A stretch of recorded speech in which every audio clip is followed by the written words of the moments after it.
സുഹൃത്തുക്കളെ നമസ്കാരം. നമ്മുടെ കേരളത്തിലെ ആൾക്കാർ അരിഭക്ഷണം വളരെയധികം ഇഷ്ടപ്പെടുന്നവരാണ്.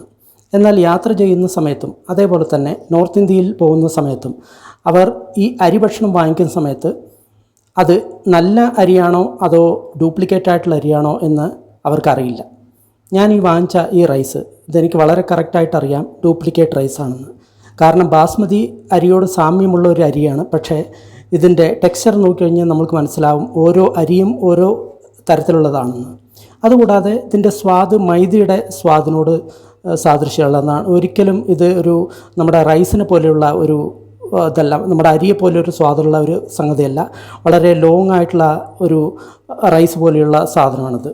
ഇതൊരിക്കലും നമ്മുടെ സാധാരണ റൈസ് അല്ല എന്നുള്ള കാര്യം 100% നമുക്ക് ഉറപ്പിച്ച് പറയാൻ പറ്റും. ഇത് ഡ്യൂപ്ലിക്കേറ്റ് റൈസാണ്. അതായത് മൈദ കൊണ്ട് ഉണ്ടാക്കിയതാണെന്നാണ് തോന്നുന്നത് ഈ സംഗതി.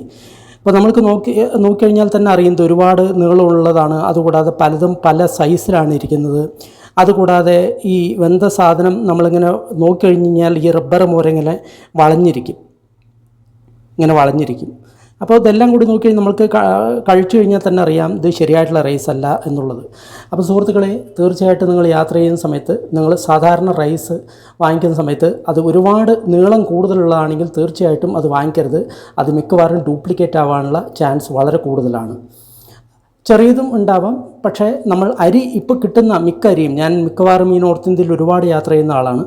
അപ്പം ഞാൻ പലയിടത്തും ഈ അരി കാണുന്ന മുഴുവൻ ഡ്യൂപ്ലിക്കേറ്റ് അരിയായിട്ടാണെന്ന് ഞാൻ കണ്ടിട്ടുള്ളത്. നെല്ല് കൃഷി ചെയ്യുന്നവരാണ്. അപ്പം ഞങ്ങൾക്കറിയാം ഈ കറക്റ്റായിട്ടുള്ള അരിയുടെ സ്വാദ് എങ്ങനെ ഇരിക്കും, അരി എങ്ങനെ ഇരിക്കും എന്നുള്ളത്. ഇത് മുഴുവൻ ഡ്യൂപ്ലിക്കേറ്റ് അരിയാണ് എന്നുള്ള കാര്യത്തിൽ യാതൊരുവിധ സംശയമില്ല. ബാസ്മതി റൈസിനെ പോലെ നീണ്ട ഒരു അരിയാണ് മിക്കയിടത്തും കിട്ടുന്നത്. അത് അരിയല്ല, മിക്കവാറും ഈ മൈദ മിക്സ് ചെയ്തിട്ടുള്ള ഏതോ ഒരു സാധനമാണ്. ഈ കാര്യം എല്ലാവരും പ്രത്യേകം ഓർമ്മിക്കുക. ഇത് ശരിയായിട്ടുള്ള അരിയല്ല എന്നുള്ള കാര്യം നമ്മൾ പ്രത്യേകം ഓർക്കണം. Thank you.